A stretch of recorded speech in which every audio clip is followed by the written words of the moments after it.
all have a subconscious, and we know that it makes up a huge whopping part of the way that we approach life. We also know that it's on autopilot and we don't have much control over it. So what on earth do you do with something that controls a huge part of the way that you think and behave, and you don't have any control over it? Well, this video is all about that. I'm going to show you exactly how to dig around in your subconscious, figure out what's in your subconscious, and then what to do with that information when you've discovered what's in your subconscious. Hey, what's up? I'm Andrea. This is the Booksters Club. Let's do some self-development.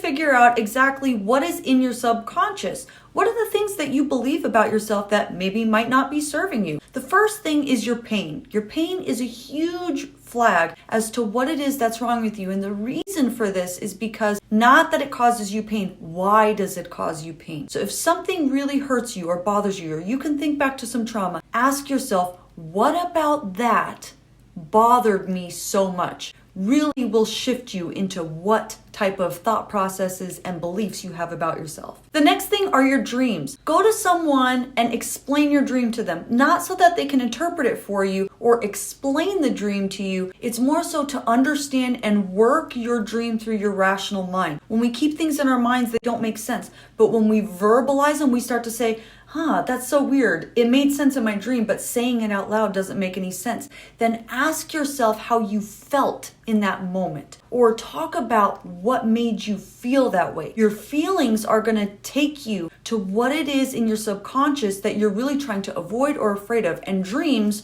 are your unconscious, and a great way of directing you directly to what your subconscious wants you to know. And of course, if you're willing to dig a little bit deeper, you can use applied kinesiology. Look it up on YouTube. It's all over YouTube. You can even do your own testing at home yourself to do applied kinesiology and energy work. People who deal with energy work, because we have energy all over our body. We are energy. And when we have things that are stuck, it can lead us to a belief about ourselves in our subconscious that really is harming us.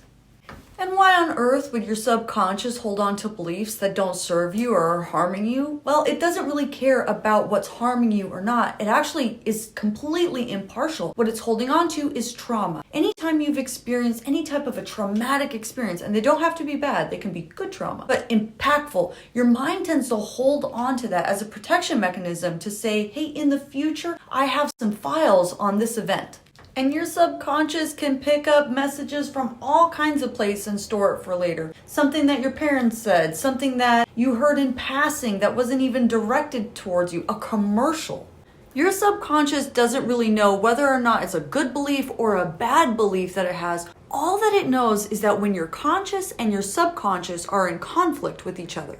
For example, let's say you have the subconscious belief, maybe your parents said it in passing, that all rich people are crooks, and your conscious, everyday waking life, the person in here that's making all of your decisions, is trying to be financially successful and be an honest person at the same time. Here's where the self-sabotage comes in. Your mind is now in conflict. It's believing and moving forward with two different things. However, your subconscious is way more powerful than your conscious. So although your conscious everyday life is working hard, trying to be an honest person, your subconscious just will not let that happen. And when I said that your mind doesn't care, it really doesn't. All it's looking for is to not have conflict. So if you succumb to living a poor but honest life, your subconscious and your conscious mind will be totally happy with that.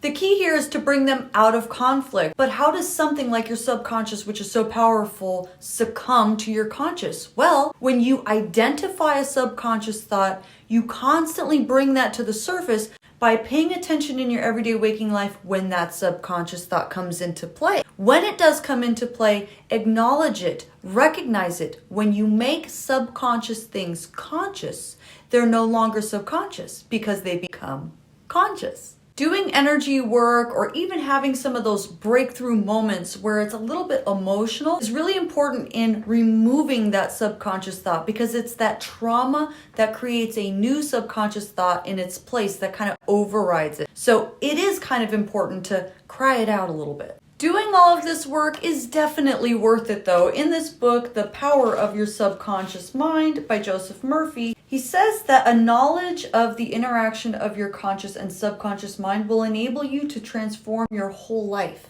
In order to change external conditions, you must change the cause. Most men try to change conditions and circumstances by working with conditions and circumstances. To remove discord, confusion, lack, and limitation, you must remove the cause. And the cause is the way that you are using your conscious mind. In other words, the way you are thinking and picturing in your mind. You've got to get down to the root of it. If you've been trying to fix your life by working on things that are on the surface, well, that's going to constantly keep you in conflict. But if you work on your subconscious thoughts, then you're actually getting to the true cause of it.